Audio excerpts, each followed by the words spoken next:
guys, we're about to go live on YouTube.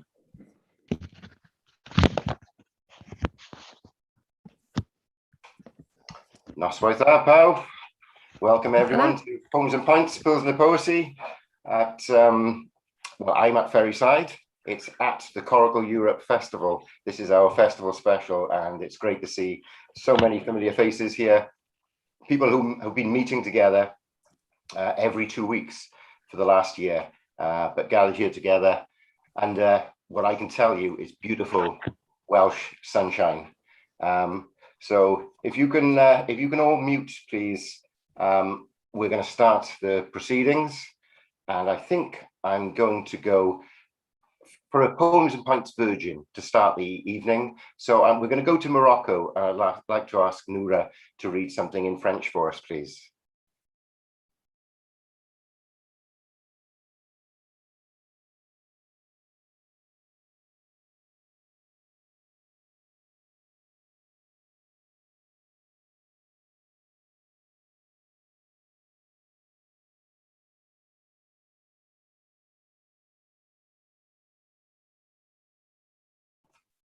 Okay, we'll come back to the Moroccan internet connection very soon, hopefully.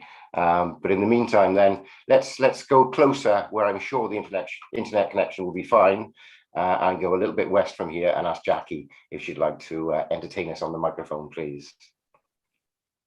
I can't always vouch for my internet connection, but I'll try. Hang on. There we are. Yeah. I thought I'd read this tonight. It's a bit of a personal poem about transformation.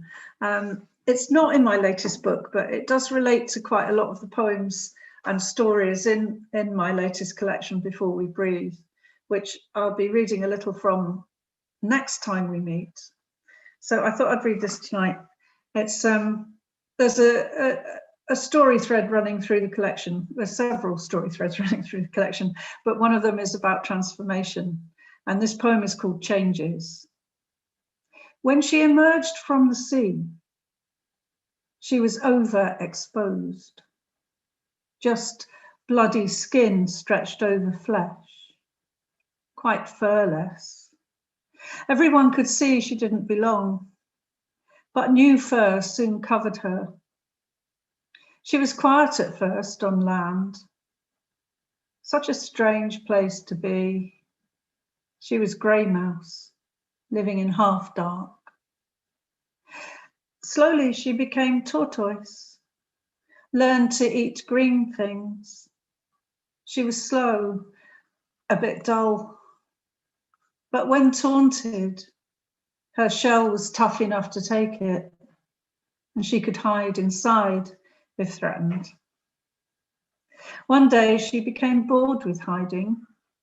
She threw that hardy shield off and flew like a butterfly through her teens, flitted about in her glorious colours, making new friends, flying on and on in her own magical world.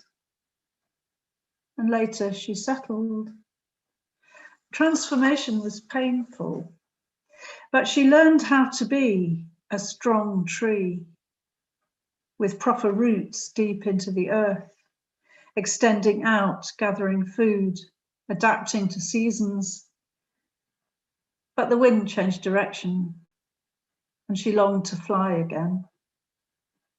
She took to the skies as a swallow, scything the air all day long, migrating every year to warmer lands, until one year she tired of all the travel, so stayed put, settled again near the coast. She felt she'd come home at last, and she began again as woman. She could swim and feel free as part of that endless sea.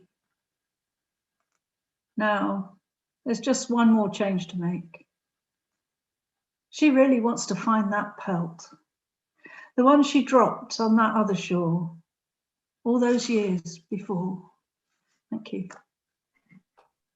Diolch yn fawr. Thank you, Jackie. It was, well, to start off the evening, you've taken us all the way back to the opening event of the festival.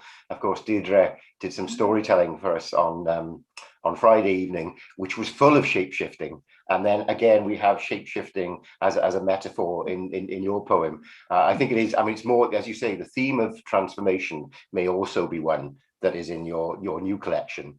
But I think this is a particularly a shape-shifting poem. And again, like the other connection, of course, with the poem is with your collection, is that it begins and ends with the sea. So yes, there's going to be plenty more sea swimming for you in search of that pelt, Jackie, I'm sure. Okay, I'm not going to stray outside of Wales for the moment. But I'm going to ask Patrick if he would read for us, please. Yeah, you hear me? Very good. Well, I don't know what to do tonight, so I think I'll just tell you the story of my life. It's not very interesting, but such as it is, here it is. I don't recall how it all began. Squawking babe, a tired old man. I remember walks out with Mam in a flowery hat and a rickety pram. I remember where we stopped and played under the trees in a woodland glade. I suppose I must have been nearly 3 by the oak, the ash, and the rowan tree. I never was much of a scholar in school. The staff had me down as a right young fool. They gave us a course on the Shakespeare play. Macbeth was the text one particular day. I was kept in late for inattention. It wasn't true, and I didn't mention that I was away with the witches 3 to the oak, the ash, and the rowan tree. The idlest boys grew to be men. I had my moments now and then. The girl next door had eyes like sloes. Our passions raced beneath our clothes, so we ran to the woods like mad March hare, and under the trees we stripped off bare, with no one to tell on she or me, with the oak, the ash, and the rowan tree. To the wildest youth about the town, the time soon comes to settle down. My hands were hard and my back was strong, so I worked in the fields all day long. But with harvest home and ploughing done, it was time to relax in the autumn sun, with a child sitting on either knee by the oak, the ash, and the rowan tree. But now they've gone, the fledglings flown, and me, I am left to grow old alone. I've had so much. What can I give to show the world I once did live? I'll take a spade and I'll turn a sod for the greater glory of man and God, and plant a crop I'll never see, an oak, an ash, and a rowan tree. I can't say I exactly know where, when, or how I'll come to go, but go I must, without regrets, and without a priest to hedge my bets. Neath an April sky or a harvest moon, my time's coming, late or soon. The time to let my soul go free, the oak, the ash, and the rowan tree. Thank you, Patrick. Diolch yn fawr. It's so we've had 2 biographical poems, really, and you must be careful. You must be careful of the oak, the ash, and the rowan tree, because they might become birds, and then they'll tell everyone of your secrets in their bird song. I love the way that you placed your life in something of the future, in those trees that you will plant, or the crops that you will plant, or whatever that you will put there that will emerge beyond your time, that you won't see. So thank you very much, Patrick. And now it looks as though we do have a good connection to Morocco. So I'm going to ask Noura if she would read for us in French, please.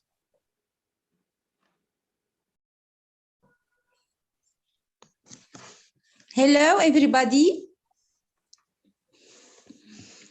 I'm Nora Gerbelmous, a professor associate professor in the Royal Naval School in Casablanca, in Morocco, and Francophone writer and poet published in France and United States of America. I want to thank you for your invitation to the International Coracle Europe Festival. I'm very proud to participate to this cultural and artistic event.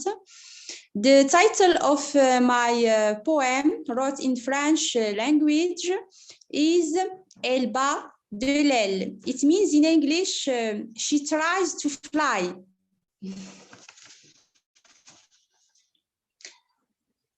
Elle bat de l'aile. Je les entends dire derrière, par dérision, elle bat de l'aile. Je leur réponds, eh oui, je battais de l'aile. J'étais cet oiseau qui pond, cette belle que vivante l'empend, dont on gèle les ambitions, les aspirations, les rêves, sans trêve.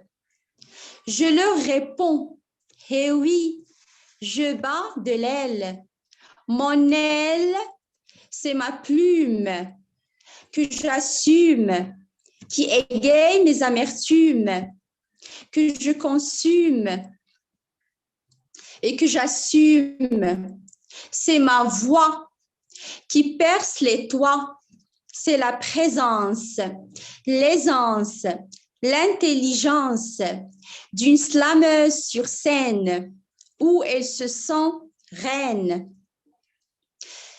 Je leur réponds, eh oui, mais à présent, je décèle mes chaînes, le carcan de mes peines, telle une captive évadée, armée de mes ailes, mon bouclier de guerre dont je me sers. Je décolle, je m'envole à folle allure vers un monde pur pour revêtir une nouvelle tournure.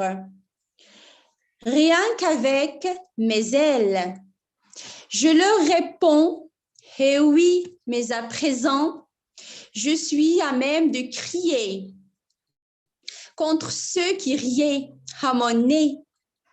Rira bien qui volera le dernier, car celle dont on pèle les ailes s'élève d'un monde frêle pour frôler le ciel. Je les entends dire d'un loin ma, en bas, et ouida. Elle a franchi le pas. Elle a gagné le combat. Et oui, elle ne bat plus d'elle. Thank you a lot for your listening. Merci beaucoup, Noura. Très bien. It was a wonderful, wonderful delivery, and it grew in its dynamism and its action as the poem went on. And I love those intense little episodes of those repeated rhymes, those lines that sort of hit you. But yeah, wonderful, and it's wonderful to hear French. We haven't over the last year. We've had lots of languages, but we've had very little French at all. So thank you for your contribution. And Mel will now do an entire spontaneous English language translation. Thanks. Diolch. Merci. Okay, I think now I would like to step outside of Wales once more and ask Calvin if you'd like to join us from Canada and read something, please. Okay, thanks, Dom. And yes, it's a pleasure to be part of this fine crew and this festival. So I'm going to read two very short poems, and the first one is related to the weather here. That normally April is very rainy here on the west coast of Canada, but this year it's quite sunny. So the American poet Langston Hughes has a short poem called April Rain Song. So I've borrowed his approach and written April Sun Song. Let sun anoint the air you breathe, and sun caress the hours of the day. Let sunshine be your password. Sun will wrap itself around your bare shoulders to warm and reassure you. A bar of sunlight will fall across a page to insist upon the word optimism. Sun will remind you what it means to smile and to love the sun as much as it loves you. And the second poem is a poem that will be included. There's an anthology being published next year of tree poems here, because we've got a lot of trees. Anyway, so this poem is called Tree Light Dialect. If you sit here, you might see how trees transform light, how light changes trees. If you walk a path of stippled space between cedar, hemlock, Douglas fir, you may feel light, your thoughts rising into a canopy of green, where they settle in the mist hanging there after rainfall, how those living branches, maple, cottonwood, western birch, draw the light, make intricate patterns to shape an arboreal lexicon.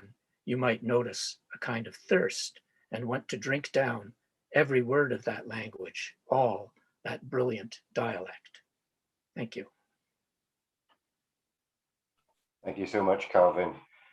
Yeah, two fantastic poems, A Sun Song and Tree Light. Again, earlier on in the festival, we watched your video poem, which has no words. It is image and sound. And Mel was mentioning how that had made her remember Sweden. The poem is set in Tranås. What moves in Tranås moves me. And I got those images as well. Although you weren't in Sweden, you were far more local with your trees. But I got those sounds, I got those images, and that arboreal lexicon. Yeah, learning those words, learning that language is a fantastic concept. As is the tangibility that you gave sunlight in the first poem. You know, the solid bar that lay across the optimism on the page, and you could put it around your shoulders. So thank you, Calvin. It's great to hear from you again. It's great to see that sunlight coming, squeezing its way through those blinds next to you as well. Okay, I'm going to move a little bit south, not that far, down to Massachusetts, and ask Pam if she'd read something for us, please. Hello. I'm glad you guys have sun, because we don't have sun here in Massachusetts today, but it's good to see everybody. And I'm taking a trip into prose. I hope no one minds. So this is, I thought you guys would all get a kick out of hearing the short, just 3-page preface to the American edition of my new book, which is called The Long Field, a memoir, Wales, and the Presence of Absence. And it's about hiraeth. But so this is intended, we haven't sold the American edition yet, but if we do, this will probably be a preface, because a while back, my agent thought, whales, does anybody in America know about whales? Like, they're going to think it's the big mammal in the sea. So this is what he thought the book needed. So the preface is called Confusion. For the first 23 years of my life, whenever someone said whales, I heard whales and thought of the sea. I thought of the big mammals that were hunted to near extinction for their meat and whale oil. I thought of chaotic waves and 3-masted schooners in Moby Dick. Only after my 23rd birthday did whales did whales call to mind a different sea, the Irish Sea, and its insistent pummeling of the Welsh coast along Cardigan Bay, the way it rids the world at St. David's Head in Pembrokeshire of all but sky and rock and itself. Shortly before I graduated from Brown University, I discovered a poster advertising a master's degree program at a place called St. David's University College in Lampeter, Wales. The program was called The Word and the Visual Imagination.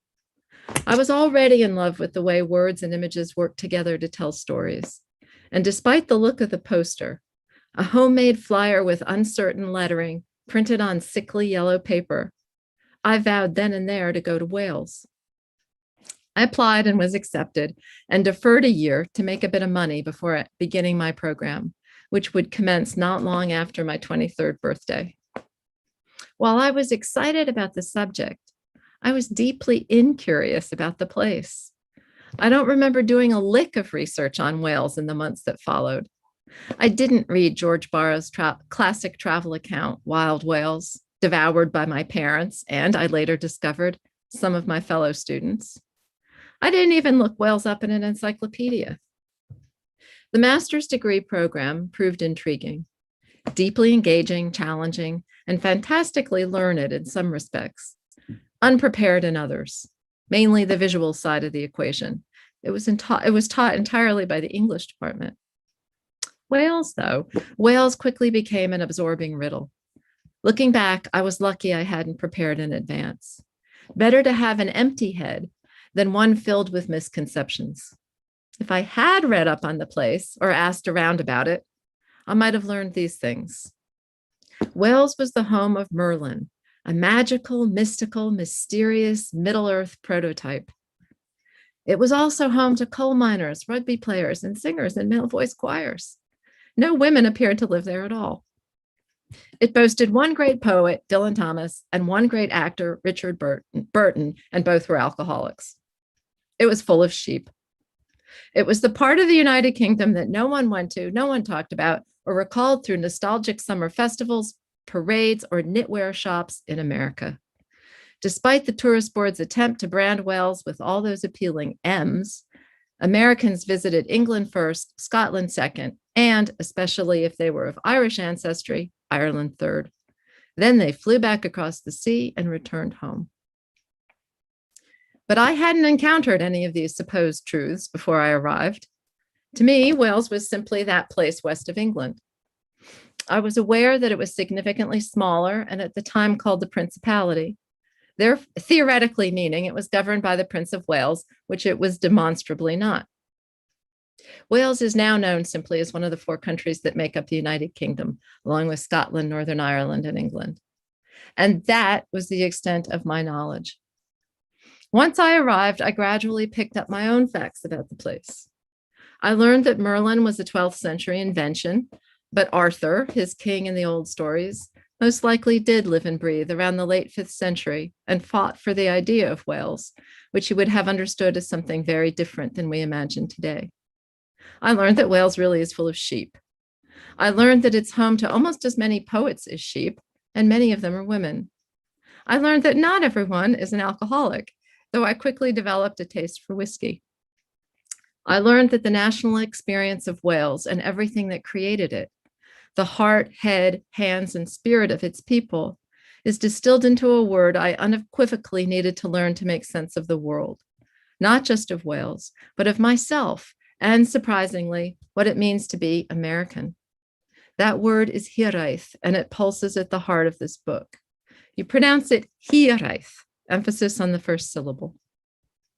Hiraeth doesn't translate into English, but we English speakers know what it feels like, and it's high time we get to use it too. You feel hiraeth when you're keenly engaged with the world, but yearn for more than the present moment allows. You experience it when you feel a barbed pang of longing for a place or a person you've left behind or lost or had taken from you, or when God isn't listening, or when you crave a future you know is as out of reach as Arthur, the once and future king, even though you keep seeking it up ahead around the next bend. Hiraeth speaks to the American immigrant experience, to all of us who yearn for that day when we'll visit our ancestral homes over the sea, even though we know those places exist only in the past and in our imaginations. Hiraeth, above all, describes the acute presence of absence. It can be helpful or hurtful. It can be wildly creative. And it's what I most needed to learn from Wales, and why this place, so casually discovered, sang to me the way whales sing to the ocean. Whales utter noises that fan away from their bodies until they reach a sounding board, then echo back to their makers in waves of understanding. The system is called echolocation. We can't hear the whale songs. They're out of our audible register. And even though some call it the land of song, few have heard the music of Wales either. but I caught its strains that first year when I was 23, a land singing of its hiraeth. And I've come to rely on the way its hills and vowels, its history and stories, its ancient rocks, lakes, and busy skies, its rough seas and coastal identity, its interior rhymes and bedrock belief in justice, its memories of colonial oppression, its radicalism and its political hesitancy, its anger and its sport and its joy, echolocate the music back to me too. Wasn't I surprised when what I heard was a beautiful, deeply shaded sound map of my own heart? Thank you. Thank you, Pam. Diolch yn fawr iawn I ti. It's no surprise, is it, that Pam was once stopped coming into customs. For those of you who don't know, Pam and I for several years now have run a residential creative writing summer school together in Wales. And Pam flies in from the States. And she was stopped at customs once and asked what she was doing here. And she presented her papers, said, I've come to do this lecture. No, what are you actually doing? You know, what is it that you actually do? And Pam thought for a moment and she said, I make Americans fall in love with Wales through creative writing. And I think you can all see exactly how she does that from what you. But you missed the catch line. And then the guy said, so you're a magician. Yeah, I'd hate to think that it's that difficult to fall in love with Wales. I know. But thinking of your taste for whiskey, it's been a long time since we've seen each other, but there is a bottle of Penderyn Welsh whiskey that's safely stored with a mutual friend of ours. I guess she wouldn't trust it to me, and that's the poet Kathy Miles. So we'll get back together someday soon. Okay, I'm going to stay with what we might call the Americas, and ask George down there in Colombia if he could read something for us, please. Okay. It's a pleasure to be back. I'd been gone for a while. I've had the twistings and windings of life. But I'd like to read something in Spanish and then the translation. It's a poem about something we all know a lot about at this point, which is getting closer and at the same time keeping our distance. Okay. It's called, well, I'll read the Spanish first and then the translation. Aires del acercamiento y de la lejanía. Quiero olerte, sentir el ya del roce de tu piel. A diferencia de tu sabor, la huella que dejaste se desvanece. Estamos presentes entre parpadeos de mariposa, aleteos de miradas. El tacto se posa y se desprende. Amarrados al muelle, los botes se juntan y se encuentran. La sal y el sol ruñen sus ataduras. Después, boca abajo, sobre las rocas, recuerdan meses a la deriva, antes de astillarse. Girar sobre el ancla de un afecto. Una nube opaca e insustancial nunca pudo acariciar el cielo. Un aliento caliente y transparente siempre quiso volver al cuerpo que lo expulsó. Las añoranzas de la brisa entre las hojas a comienzos del año huelen a musgo y flores. Vivimos a ambos lados de la piel del tambor, pero insistimos en sonar. Las almas vibran, las almas bailan juntas en la tela del biombo entre camillas. ¿Para qué mencionarte si te has ido? Un resplandor sobre la superficie del tiempo. El calor que emana el susurro del oleaje se abre a territorios más allá de donde alcanza el sonido. Un abrigo vuelto parches, flotantes sobre la oscuridad. El eco de un latido se refracta. Una figura se disuelve en una columna de luz. Retraerse rasguea la cuerda. ¿A qué suena no estar? Pasar de ser un signo de puntuación en el horizonte a no ser ni el separador caído del libro del tiempo. ¿Cuál es la esencia de la ausencia? And now in English. Heirs of drawing nigh and of the distance. Your smell, feeling the now of the rub against your skin. Unlike your taste, the touch you left fades. We are present between butterfly blinking, the winging of looks, the caress alights and then flits off. Tied to the dock, the boats nudge one another, finding. Salt and sun gnaw their moorings. Later, face down on the rocks, they remember months drifting before splintering, turning in circles above the anchor of affection. An opaque and insubstantial cloud never could caress the sky. A hot, transparent breath always yearned to return to the body that expelled it. The longings of the breeze between leaves at the beginning of the year smell like moss and flowers. We live on both sides of the drum's skin, but we insist on sounding.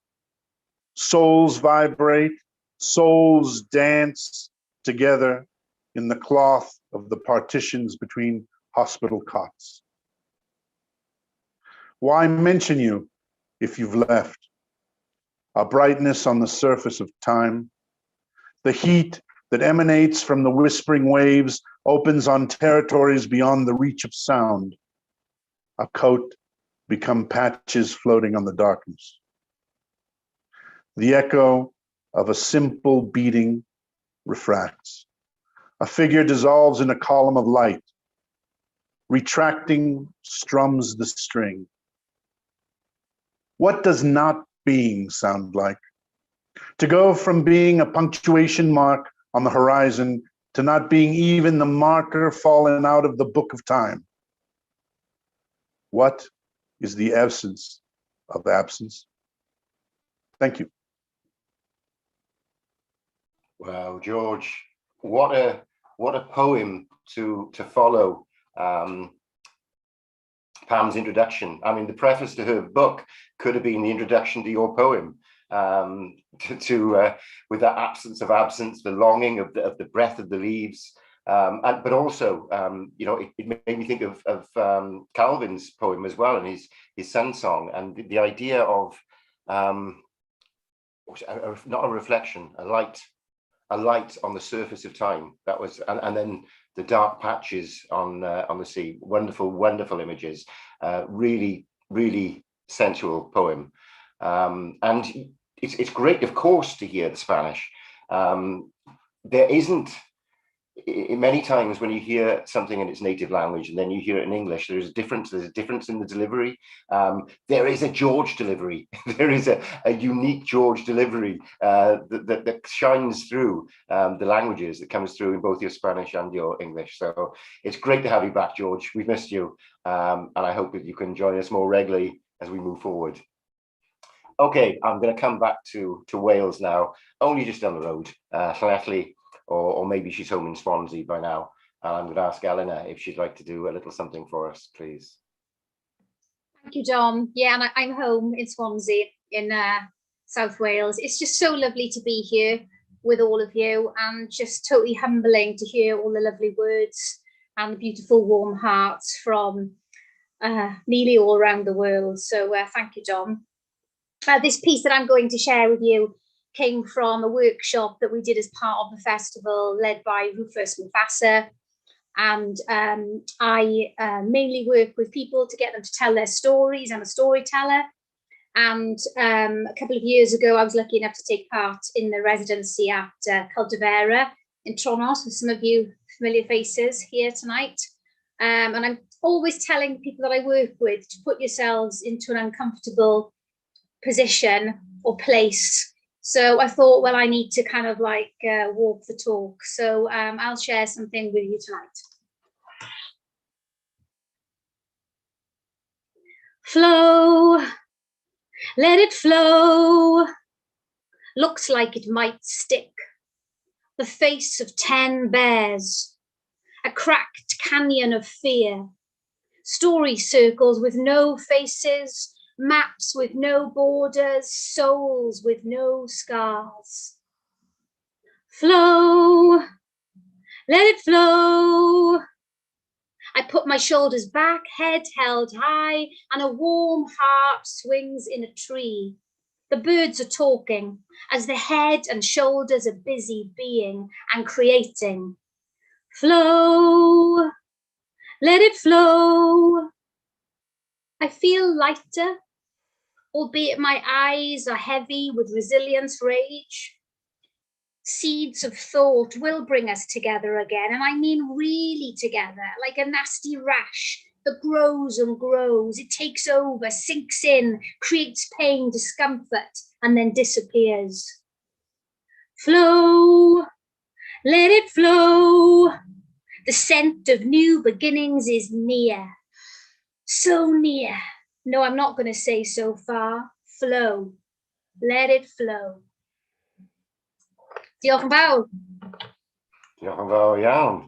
Croeso, let it flow, let it flow. It was so many different pieces, so many different elements in that. I mean, the workshop was fantastic that Rufus ran, and we're hoping there may still be time that some other participants in that workshop could come and share something with us. And the idea of kind of reappropriating sayings. And so in your piece, there is so many parts of you, so much that is perhaps, there's an underlying theme of personal experience, very much like Jackie's poem, but then there's also your typical humor, and your throwaway comment about getting close like a rash all of a sudden brings us back. It brings us back to reality and brings us back to the Eleanor that we know and love right now. But of course, talking about our current situation as well, and all of us holding on to the hope that we have, and yeah, how we're going to flow when we come through it. So brilliant. Thanks, Al. Thank you. Okay. I think I'd like to stay in Wales and ask Mark if you'd do something for us, please. I wonder whether we can actually see Mark now. Are you going to show us your face, Mark? Well, I'm here as far as I can see myself. Yeah, we can see you now. Okay. This is a poem based on a true story. I'm a terrible gardener, and I had a neighbor when I was in London who was also a terrible gardener. We had a kind of unspoken agreement that both of us would let our gardens go to rack and ruin so that neither one of us could look down on the other. So this is the story of that. And it's called The Summer of Our Discontent. Dear Quentin, it is with agonizing chagrin that I must complain to you in the strangest possible terms. Since time immemorial, there's been an unwritten understanding between us that we would both let our respective front lawns go to grow into unkempt wildernesses. A rueful bramble shambles ensued. Neither you nor I took umbrage or cavilled when an imbroglio logically followed. On the contrary, we took collective comfort because at least one other ne'er-do-well neighbour was scrimshanking amid a germinating midden. Our lazy place was obviously obtuse, the odious essence of odious idleness. We lollygagged amidst multifarious chaos as it propagated exponentially. All appeared to be tickety-boo for sloppy you and sloppy me, while we lingered in languorous sloth. We were solid, stolid, but now, at a two-stroke, you have broken ranks, cracked and crooked look. Détente is defunct. Rumour mongers murmur and mumble amongst us.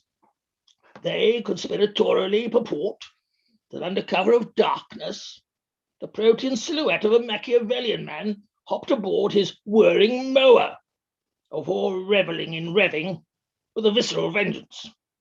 He was snapping, snipping, chopping, chipping, clipping like the clappers. What a sleveen! Quentin, this galling dalliance with deception has obliterated an alliance, ruptured ever-ready camaraderie, felled bolly jolly bonhomie, which formerly fueled our firm friendship. I am revulsed, nay convulsed with biliousness, for fear your soulless soul has pusillanimously embraced disingenuousness. You succumbed too easily to weaselly appease your despised spouse, thereby entering the turncoat's reviled realm. Betrayal seems a heinous beast, Judas, a damning sobriquet. Obstreperousness creeps, seething unseen, inside my benighted, nettle-scathed id. How feistily I fight the triffid blight within an Armageddon garden of mine. Embittered am I, for my forlorn lawn juxtaposes with the prissy, prettified perfection of your newly manicured demean. This malaise festers and fosters a grouse. So grass seeds of gross discontent are now sown as shown.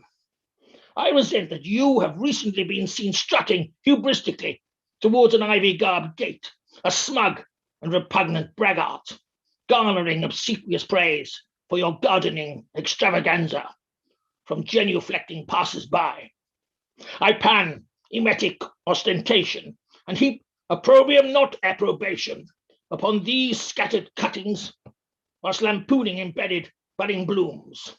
You, serpentine sir, are slithering ignominiously across to the sinister side, and thus must feast on egregious disgrace. I, for one, would ne'er err by plumbing bottomless depths of dicky deceit to countenance rank duplicitousness. I cannot stand your cant. Fall on your sword. By the way, please may I borrow your mower on the morrow? Yours hypocritically, Mark. Thank you. Wonderful, wonderful. What a performance, Mark. Thank you so much. It was great to hear your unique poetic style, but reshaped into a monologue with its own narrative. And yeah, truly performed. A dramatic monologue, and I must insist that you forever read all of your poetry in that accent. That you have to do that now. Okay, right. Well, indeed. I never know what anybody's going to read. Of course, this is an open mic. Nobody says beforehand what they're going to read, so I can be surprised by anyone, just as I surprise people when I suddenly call their names. But I think I'm fairly safe to say that this next reader is going to be slightly different to Mark. I'm going to ask Pankuri to join us from India and read something for us, please. Hello, good evening. Thank you for the invitation. And, I was actually going to read a poem in English, dedicating it to the latest killing in the United States, and then after that the FedEx shooting. But then I had the pleasure of listening to this French poem from Morocco, and I quickly pulled out my book in Hindi, and I thought I'll read something in Hindi if that's okay. So this is a poem called Sunahle Rang Ka Geet. Basically, this speaks to the farmers' protest that is going on. It's not so much of a political poem, rather it just talks about the farmers' lives and the beauty of the crops and all of that. And this actually speaks to the urban movement in India, which took people away from the countryside completely into the big cities and the skyscrapers and dense populated townships. So it's called Sunahle Rang Ka Geet. Sunahle Rang ka jo ek bada sa geet फैला था खेत में, घुटनों तक आ चुकी समान कद की फसलों में, सुनहले किसी गुंबद को मात कर रहा था उसका समतल विस्तार, एक ऊंची नीची बाली नहीं, सुनहरे रंग का जो एक लहरदार घुमावदार किनारीदार गीत फैला था खेत में, गुनगुनाने को उसे सखी, चलो मेरे साथ मकई के भी बालों में सखी. So I'm going to attempt a translation. It says the golden colored song. The golden colored huge song which is spread out in the fields. Oh, my friend, have a look. It's up to our knees now in equally grown up crops, in crops of equally grown up length. And its beauty is actually beating any golden dome, any golden, the facade. And it's huge expanse. There is no asymmetry in it. It's so beautiful. This wavy, this curvy song that's waiting for us in the fields to be sung. Come on, let's go and sing it for once. Come, let's do it this season, my friend. Thank you.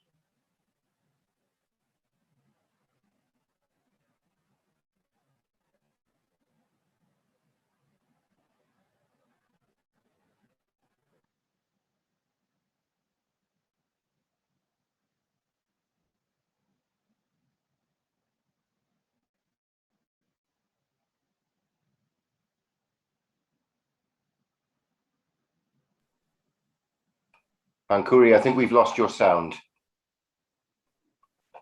Oh, the whole part of it, or just a bit? No, just towards the end. Can somebody give me a wave if they also lost Pankuri's sound? Yes, yeah, okay. It was quite common, so it's not this end. So there's nothing that we can do about it from this end. But we heard the poem, Pankuri. That I have to say, we heard the poem. It was lovely to hear the Hindi, and a wonderful off-the-cuff translation as well. I was really impressed that you just off the top of your head you translated into English for us. And watching you find the words actually was quite a beautiful thing. It's another Sun song, of course, another Sun song like Calvin's Sun song. So it was great. And as you say, so much of your poetry is, I wouldn't necessarily say always political poetry, but poetry of activism. And say this is a response to a situation, but not necessarily a political response. So thank you for that, Pankuri. It was wonderful, always wonderful to hear you. And I must apologize to everybody for our monoglot audio transcript. It only speaks English, so it gets very confused by Hindi, by Swedish, by Spanish, and by French. It's only going to try and give you some English language words, but it is useful, we hope, for those who are hard of hearing, and for many of us actually who need that little extra help to listen to some of the poetry sometimes. Okay, thank you very much. We're going to take a short break now. We are going to keep it quite a short break this evening because we're live. So I'll put up a little placeholder for anybody who's watching on YouTube. If you'd like to unmute yourselves and have a chat, then that's fine, just as we often do. Just remember that anything you say will be going live to the rest of the world and you'll never be able to take it back ever again. But I also advise you to get up and move away from the screen for 5 minutes as well and give yourself a little bit of a break. It's quite an intense experience being sat in front of the screen for a while. So I'm just going to hand over to Mel for a minute, and then we will resume at 10 past 7. Great. Thank you, Dom. Thank you for a fantastic first half. What's better than a raffle is an advert for next week's raffle.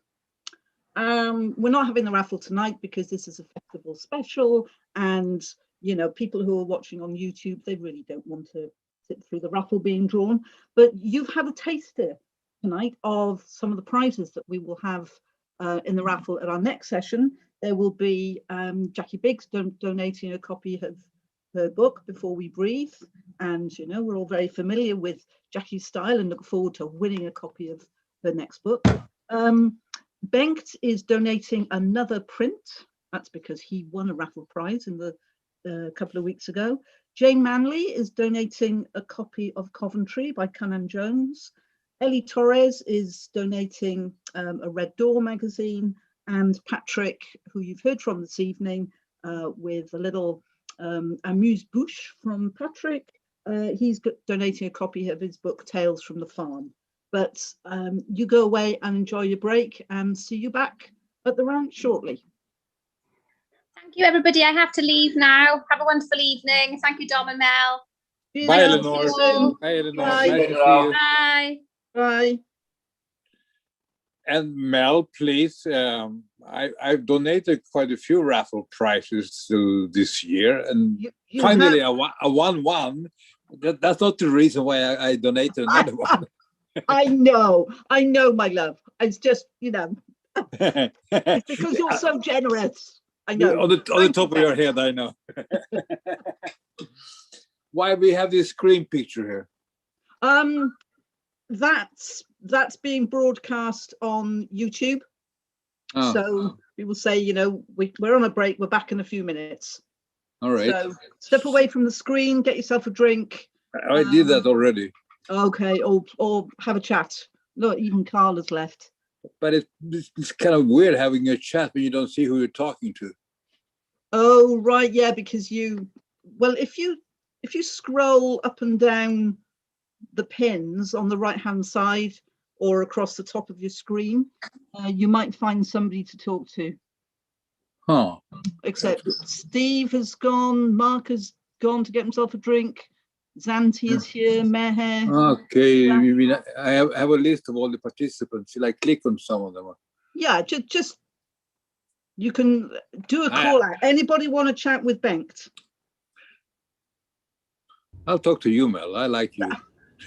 I like you too. But I'll join in too. It's Shireen here. Thank you, Shireen. Shireen from Knopa, meet Bengt from near Stockholm. Hi, Bengt. Hey. Hi, how are you? I'm fine, thank you. I'm here because I've met Mel when she came to Kunaho a couple of years ago, and I also met Colum. Okay. Through another project, and I also met them at the Fringe Festival in Tronos. Oh yeah, I was there at the first festival. I was there at the Dylan Thomas festival in, what is it, 2015 or something? Okay. Yeah. I think my first Tronos festival was probably about 2018 or 2019. Okay. Yeah. Huh. How long have you been writing, Bengt, if I may ask? Since 1970. Okay, that's a long. It's always more than 50 years, I know. Yeah. And I've been writing in two languages all the time, in Swedish and English.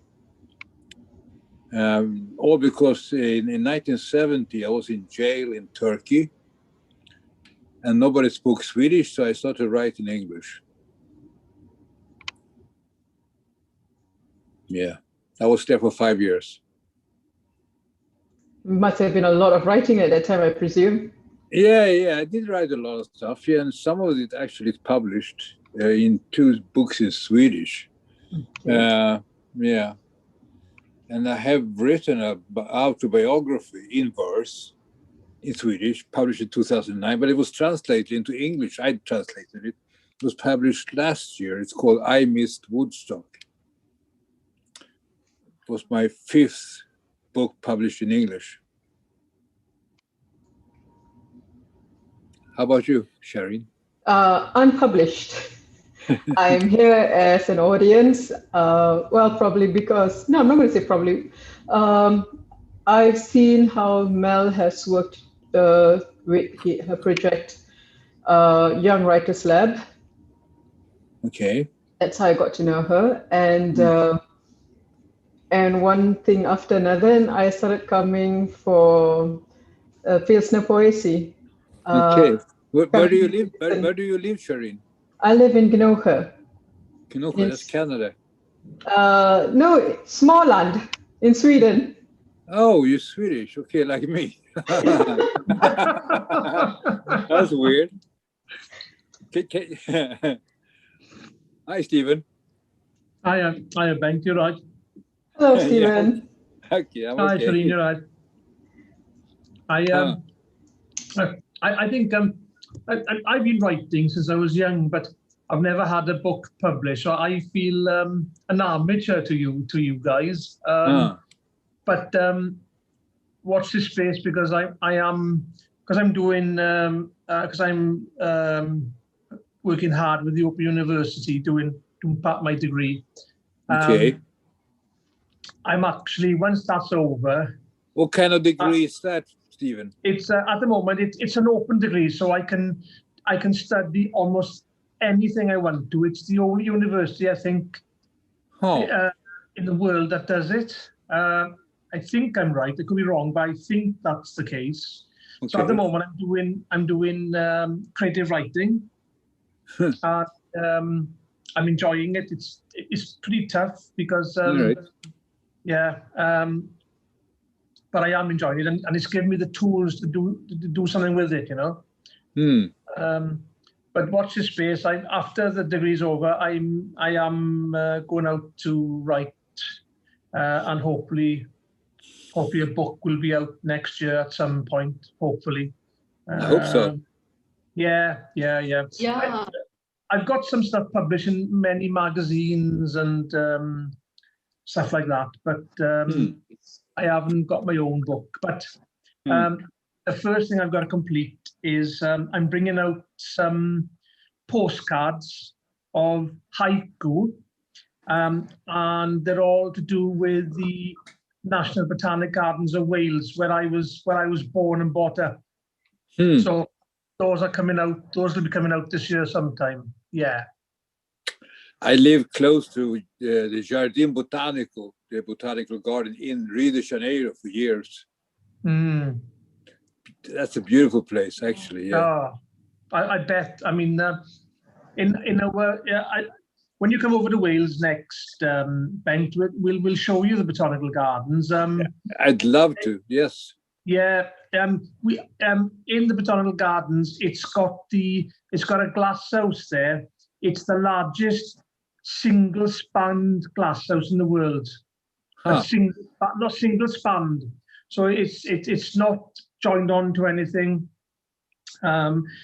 It's fantastic. And then they've just opened a new lake there. They've brought an old lake back to life, and that was open. I think that was open before the last lockdown, I think. But then obviously the lockdown came in, and we couldn't go back there. Yeah.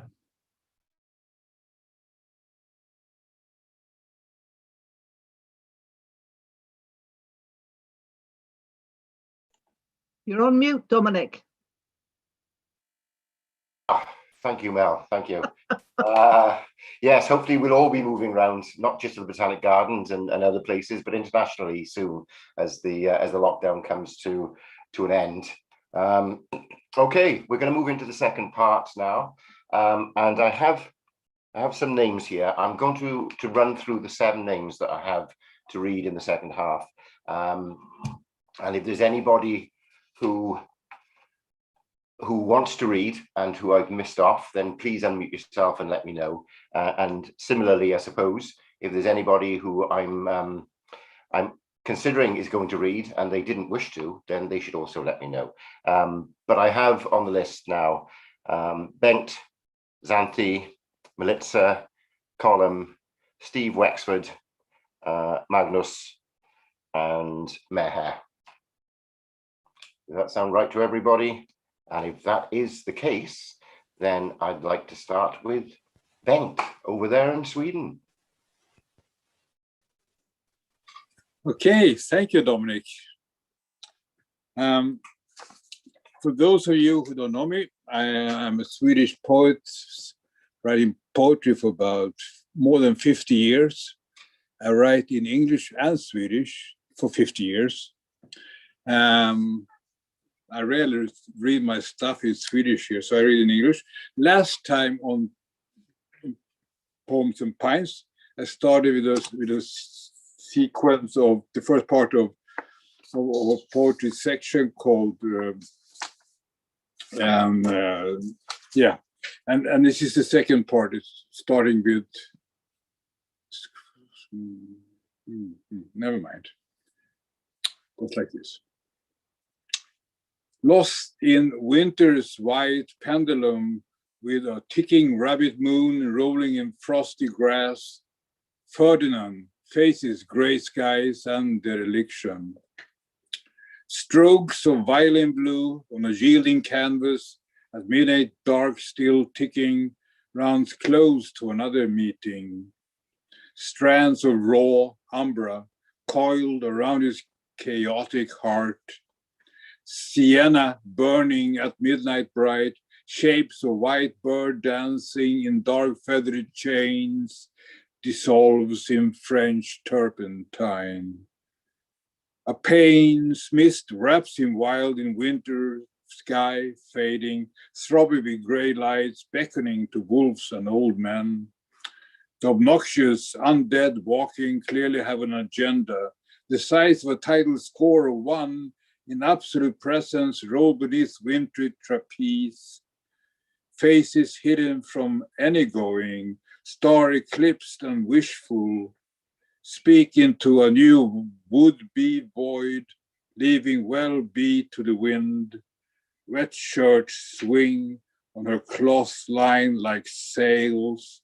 A steep sunny shanty town walk down steep alleys leads to more cheap liquor and moments of forgetfulness.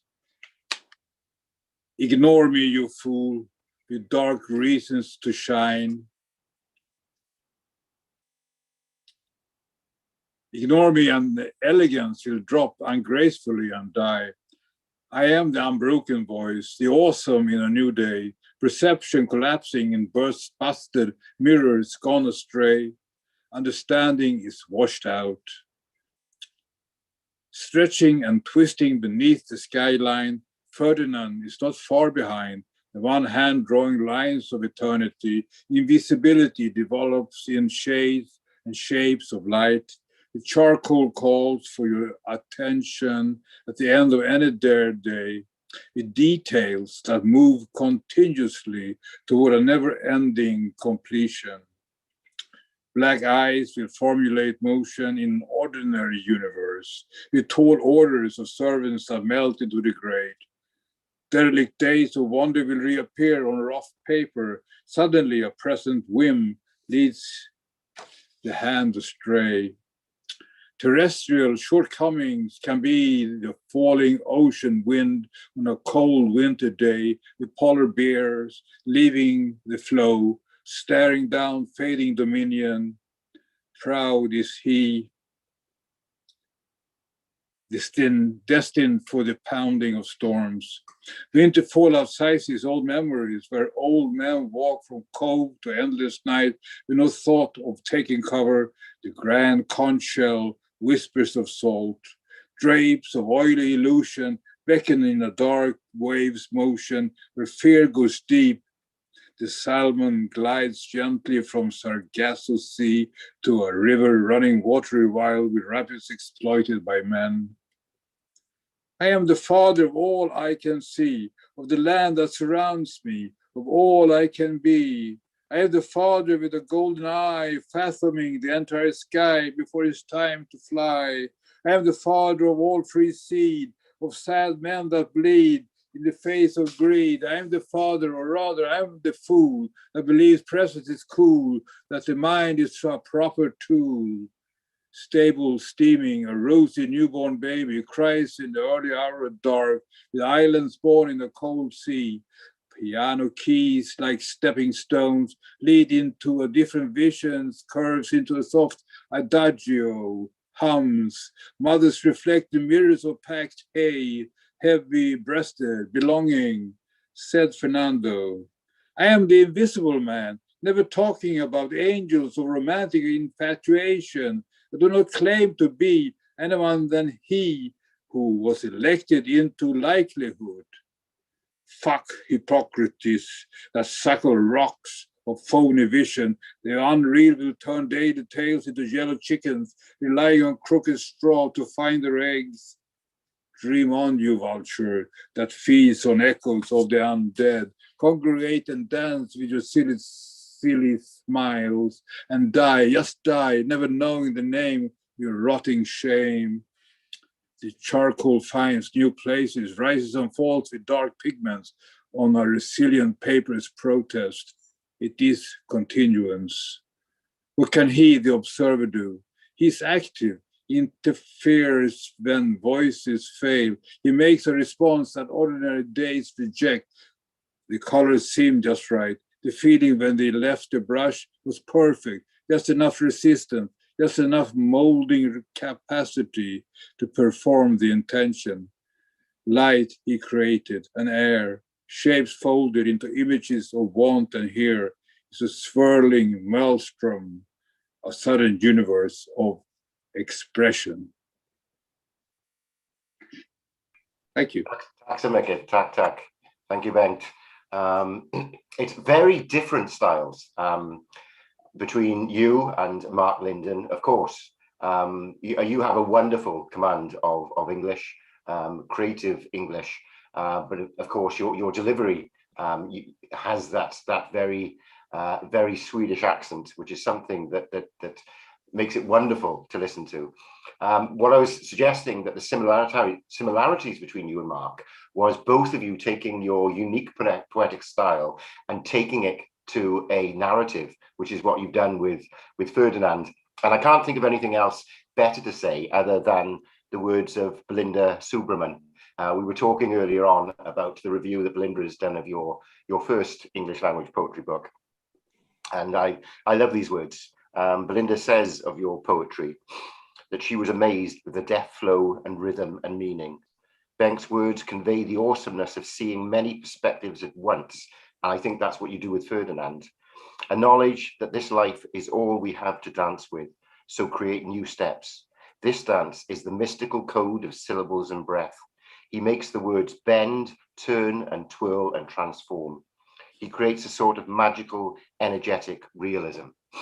Yeah, I think she's spot on, and she hasn't even read that book that you're currently translating, Bengt. So let's see. No, I never translate anything that I write. It's written in English. This one, sorry, yeah, but she's not read this as no. Okay, I'm going to move over to Greece now and ask Zanti if she'd like to do something for us, please. Yes, hello everyone. So I was thinking what I could actually read that was connected with the United Kingdom, Britain, Wales, and so on. So I picked something which I have translated from award-winning poet in Greece. His name is Spyros Kyoses, and he wrote a small erotic story. And I'm going to read 3 bits of this story, and I'm going to read first the Greek and then the English, and I will alternate. So, Spyros Kyoses, μικρή ερωτική ιστορία. Ένα πήμα δρόμος ήταν τότε το σπίτι σου. Νύχτα ξεκινούσα. Θυμάμαι, από το παράθυρο διέκρινες καθαρά μια κάφτρα. Να βηματίζει στο σκοτάδι. Όσο κοντά σου ήμουν υπολόγιζες, από το ανεβοκατέβασμά της μέχρι να έρθω. Είχε καεί και η τελευταία λέξη. Your home was then a short poem away. I was coming over at night.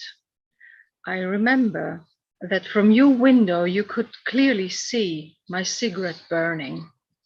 Walking in the dark, you calculated how close I was to you from the cigarettes up and down. Until I got there, it burned even the last word. Στο δωμάτιο μέσα δεν μιλούσαμε καθόλου. Όχι για να μην μας ακούσουν, όχι. Πιο πολύ επειδή μακριά σου είχαν τελειώσει οι λέξεις μου όλες. Είχα πιει, είχα φάει, είχα καπνίσει όλα τα ρήματα που είχαν εσένα αντικείμενο. Έπρεπε, βλέπεις, κάπως να επιβιώσω. Και πώς να φτιάξω τώρα προτάσεις χωρίς ρήματα. Το πολύ πολύ να σου ψιθύριζα κανένα. Εγώ, εσένα πάντα. Ή χωρίς εσένα, εγώ ποτέ. Inside my room, I didn't talk at all. Not just so that they wouldn't hear us, no. Because far away from you, all words had finished. I drank, eaten, smoked, all verbs which had you as syntactic object. You see, I had to survive somehow. And how could I make any sentences without any verbs? At most, I could whisper, perhaps, you forever, or never without you. That's the third one's coming out.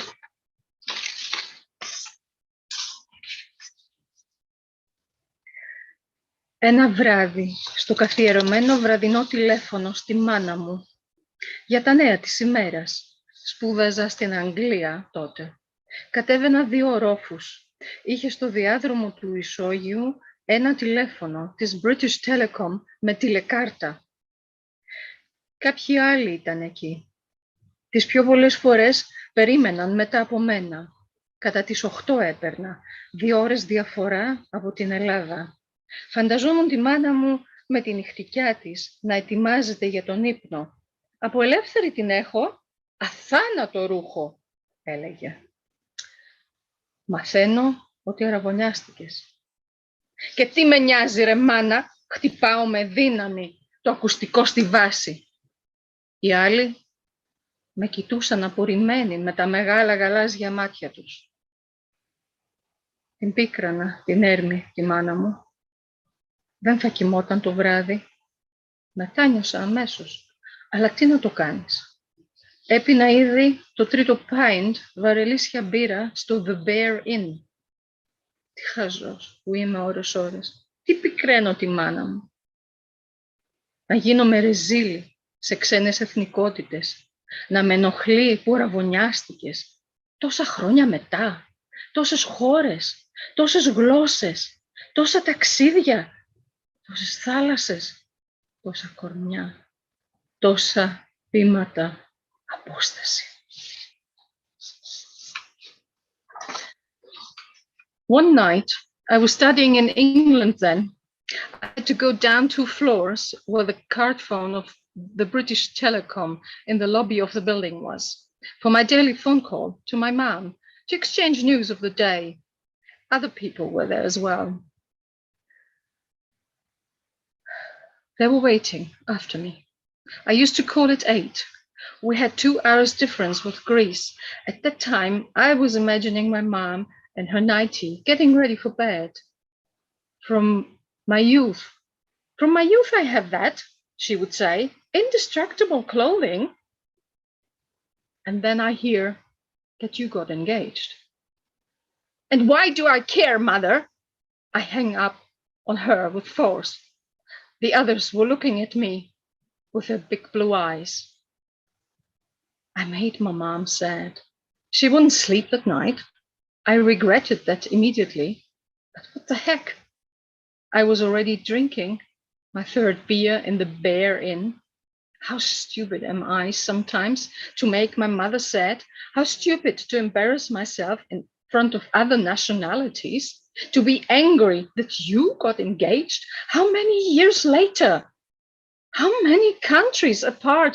How many languages different? How many travels further? How many seas away? How many bodies in between us?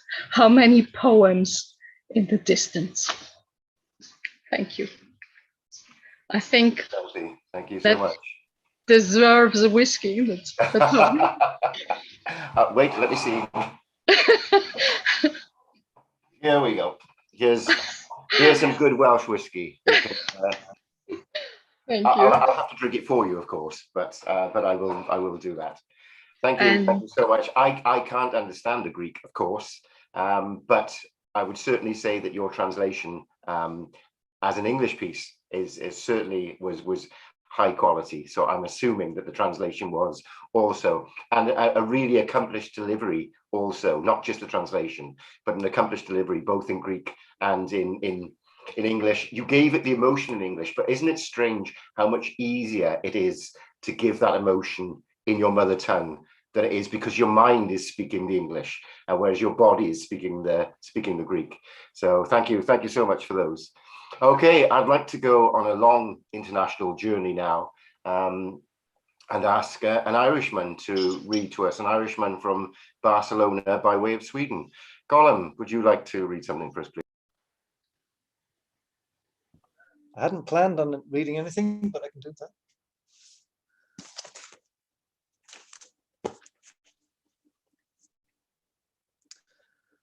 Vroll.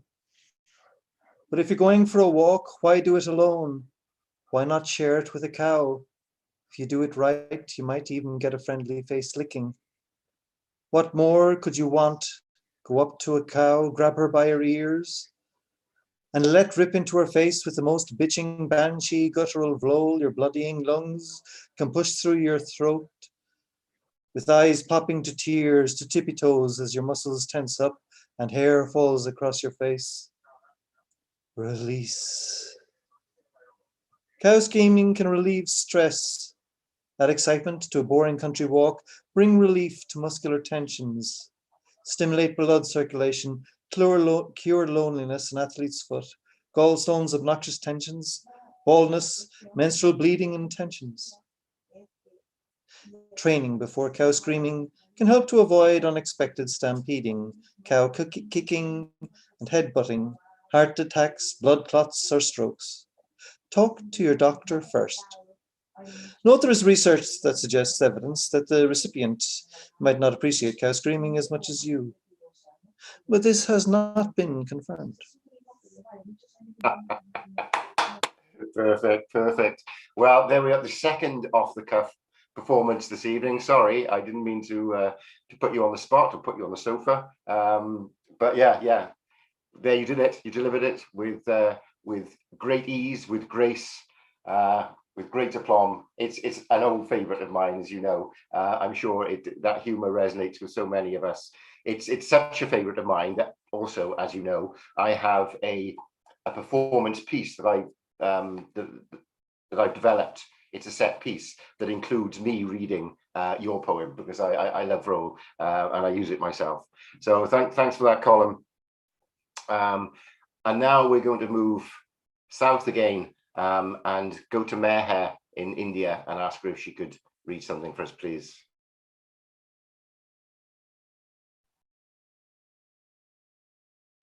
Hello, can you hear me? Yeah, okay. Oh, you've gone off? You're still here for us. We can still hear you and see you. Okay, I can't hear you or see you, but I can hear you, but not see you. Well, I'm going to do something a little different today because my city is in a really bad shape right now with the coronavirus. I've written a small piece and I'm going to read that, followed by a poem. Today, my world, my country, particularly my city, Mumbai, is in the throes of a war between a virus and the human race. In Mumbai, hospitals are overflowing, waiting lists for ICU beds, many cases of 2 patients to a bed, shortages of oxygen, medicines, ambulances. Around the world, armies of professionals, doctors, nurses, ancillary staff running ambulances, cleaning refuse, tending graveyards and crematoriums, are working round the clock, while citizens live in fear, grief, stress, depression, isolation. So what can we poets do at a time like this? Obviously, we can't volunteer for services for which we are neither skilled nor qualified. But we can. Yes, we can spread thoughts imbued with positive energies to counter all the negativity around us. Maybe that's all we can do, but it's better than doing nothing. My suggestion is, poets of the world, let's contribute a tiny iota to the worldwide battle against corona in the spirit of the 16th century poet John Donne, who negated death by challenging it. As poets, we are not equipped to attack the virus, but we can uplift the hearts of citizens with poems of courage and resilience. John Donne's Death, Be Not Proud. Death, be not proud, though some have called thee mighty and dreadful, for thou art not so. For those whom you think thou dost overthrow die not. Poor death, nor canst thou kill me. From rest and sleep, which but thy pictures be much pleasure, then from thee much more must flow, and sooner and soonest our best men with thee do go, rest their bones and soul's delivery. Thou art slave to fate, chance, kings, and desperate men, and dost with poison, war, and sickness dwell. And poppy, your charms can make us sleep as well, and better than thy stroke. Why swellest thou then? One short sleep past, we wake eternally, and death shall be no more. Death, thou shalt die. Thank you. Thank you. Thank you for your words and for Dunn's words, both eloquently delivered. It's amazing, isn't it, that you know what we have these international events, they're cross-cultural events, and there are certain poems that reflect differences in cultures. There are certain poems that are kind of universal themes that we experience the same, love and death. But this is an amazing time when everybody's human experience is so similar. The lockdown, the pandemic, what we're all experiencing physically every day is so similar. And when you say, of course, Meher, what can we as poets do? Well, we can share those words of positivity. It's better than doing nothing.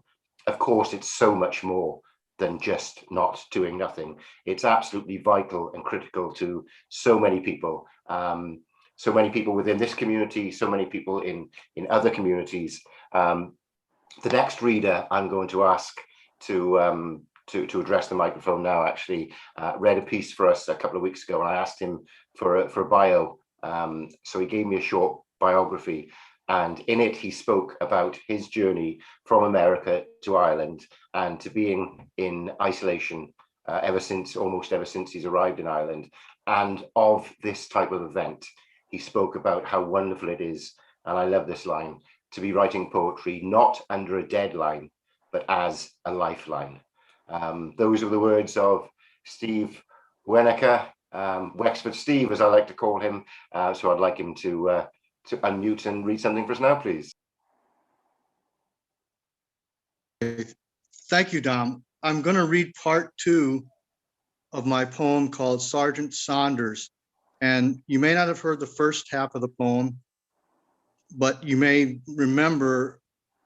have struggled to remember the first half of the poem, but where we left off was kind of a cliffhanger. Where are you now, Sergeant Saunders, was the question, which leads into part 2.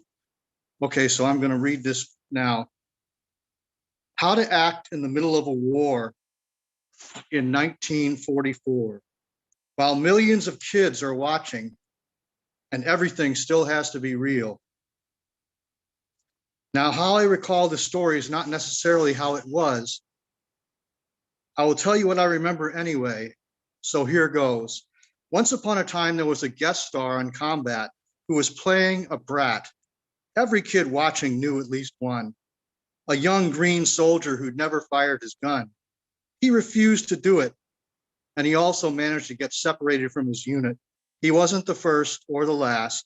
Everything went downhill fast. Sergeant Saunders and this inexperienced kid hid in a cave. There was no other option. They were almost out of ammunition, hiding from a third actor, playing the most experienced and proficient German soldier millions of American kids had ever seen. The German came into the cave like Freddy Krueger. He came this close to canceling the whole show. All of a sudden, the script called for a cave-in, a philosophical cave-in caused by the accidental discharge of one gun. Now, the only three characters in this episode had to figure out rules for cooperation to see any chance of getting out of the cave alive. The antagonist started out holding the gun and the upper hand, bossing the Americans around, till he got pinned down in a second cave-in. His leg got badly broken. He'd nearly killed off the whole show in minute 10. He'd looked like an evil Superman, but that was already now ancient history. After the successful dig out in minute 43, the two Americans were free. The badly wounded German was still under a lot of debris.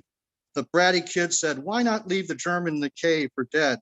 We could get away with it. He doesn't deserve our help. The only reason he went into the cave was to kill us." Now, millions of kids were watching this, so Sergeant Saunders answered the brat like a thoughtful dad would.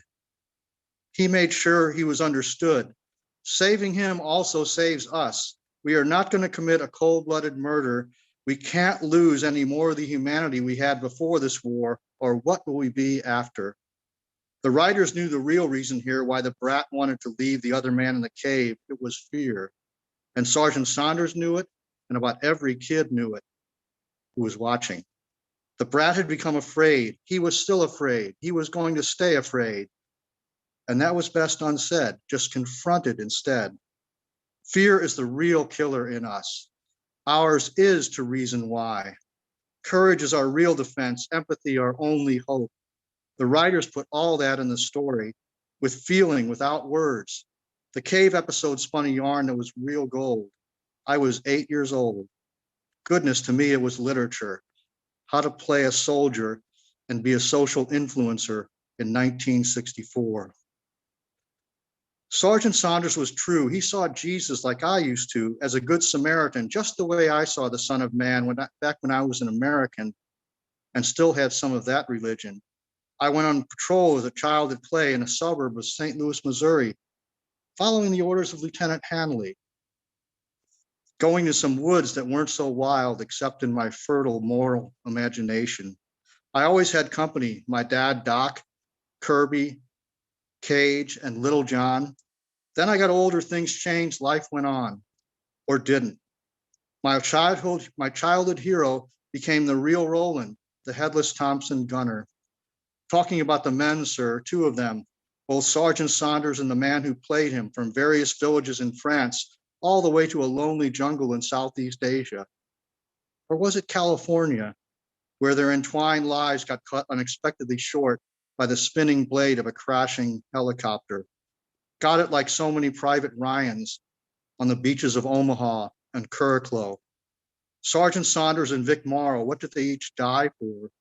Being in a movie scene as an actor, being hunted on a surreal foreign shore, trying to protect the lives of two young children from Vietnam, giving a damn, yet getting typecast in the wrong war. Now it's 50 years later, a whole half century. Villains in the homeland have Midwest accents. Combat's a battle for the mind and a little common sense against those with the same old charge, the same old ruthless urgency, aiming to blitz the US Capitol as if they were the terrorists on Flight 93, on a deadline to fulfill their religious destiny. Now there was some real irony. The son of God, the father, assembled his symphony, carefully enunciated the key words. You can't show weakness. You have to be strong, or you won't have a country. He added any more. That last word meant doom, so the power of fear surged. The conductor twitched and his congregation merged, made haste to overturn a free and fair election. They couldn't win through their irrational erection. Sergeant Saunders is dust, done, forgotten, but they've come back for another rerun, and they are all American. Selfish bullies with rigid bodies, the taking of liberties, the worship of strength, the rude contempt for weakness, all transmitting on that same old wavelength. Rat tat tat, rat tat tat, rat tat tat, rat tat tat. Full stop. Cut, cut, cut to my imaginary American opium dream. The rhyme of the ancient soldier, it would seem. What happened? Can you believe it? Sergeant Saunders barely escaped the rotor of that helicopter, managed to save those two Vietnamese children too. Right then he swore he would be more than a soldier. Like a modern day Davy Crockett, his life was one long, tall tale, and the story was to be continued. Sergeant Saunders really got fame for sure, starring as an anti-fascist movie director. In the civilian world, he used his fame so well to reach out to millions of people, to become more believable than evil. He trended everywhere with hashtag end all wars one day sooner. That was on the day he died. So many others got it in a good way, how the smallest degree of difference was often huge, how much he tried goodness to make a world with a little less rat-tat-tat and a little more sanity, humanity, and all that. Peace was made a little more normal, possible, respectable, practical. Furthermore, he was a powerful voice for the powerless who knew and said how much more the weak could flourish, not just survive, with a slightly more likely chance to have a turn to become fully alive. Every man and every woman in kindest communion, each a little more free to take five, to speak up and thrive, making that little additional bit happen, made Sergeant Saunders so much happier, reaching the end of what could and would have been his longest possible day. Thank you. Thank you, Steve. From 1944 to hashtag, a stretch of there. I love the way that you turn to popular culture so often as the media, TV, cinema, and revise it for social commentary. I mean, you see the social commentary in it, obviously, but then you revise it for us, and such a conversational style, and yet such well-shaped poetry. You know, you can see the work that's gone into your editing of that, and the you know, those internal rhymes that carry us along every now and then. You know. Thank you. Cheers, man. I'm just looking around the room and I see that Jane has come in. I'm not sure. Would you like to read, Jane, or have you just come in to watch? I'm not putting pressure on, honestly.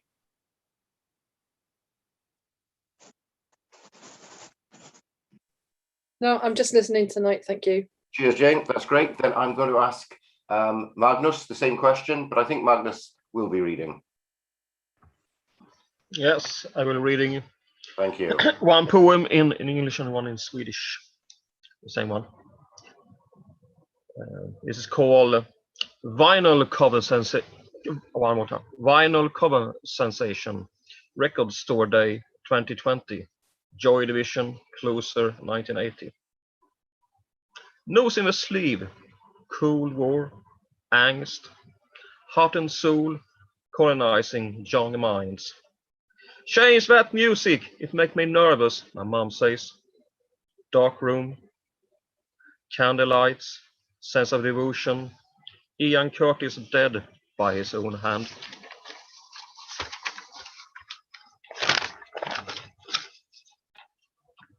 Vinylomslagsförnimmelse, Record Store Day 2020, Joy Division, Doser 1980. Näsan i konvolutet. Kallt krig. Angst, hjärta och själ koloniserar unga sinnen. Byt musik, den gör mig nervös, säger min mor. Mörkt rum, stearinljus, känsla av andakt. Ian Curtis död för egen hand. Thank you. Thank you, Magnus. Tack så mycket. It's such a powerful poem in so few words. You take us from one place to another so very, very quickly. You know, you leave us in the 80s, you root us in the 80s with the Cold War very, very quickly. Then you make us laugh with your mother shouting, "Oh, turn that music off. It makes me feel uncomfortable." We smile to ourselves. What does she mean uncomfortable? And then, of course, you end with the suicide, and all of a sudden that discomfort hits you in the belly. Thank you, Magnus. And for our final reading this evening, I'd like to go over Serbia and ask Milica to do something for us, please.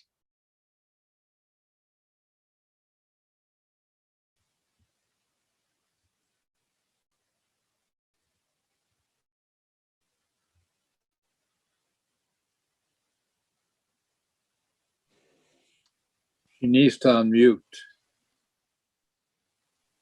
Milica, I think you are unmuted. It looks as though you're unmuted, but we still can't hear you. Can you check your audio? Is it the headset, maybe?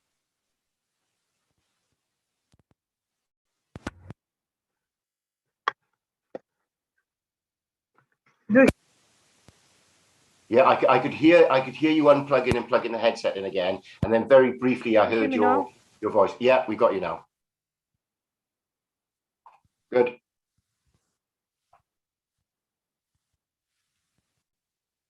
Okay, we can hear you now. Do you hear me now? My internet connection is very unstable, so that might be a problem. Okay, you go. Okay. So one short poem about love. How to write a love poem. They asked me to write a love poem, and I don't know how to start. They asked me to fit in a definite number of lines to fill a given space. But if it's real love, there is no limits for expression, words, and style.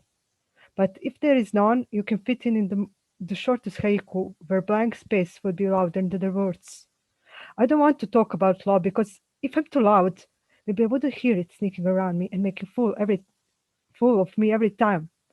I don't want to talk about love, because I don't want any definitions to give that would restrain me somewhere further in life. I don't want to write a love poem, because every time I do that, it's probably not love, but a mistake, which I have to analyze and probably do the same thing in life again, like I never learned a lesson, and there is plenty of them. They asked me to write a love poem, but I decided to be quite a listener. Maybe that one would be the strongest poem about love that I ever made.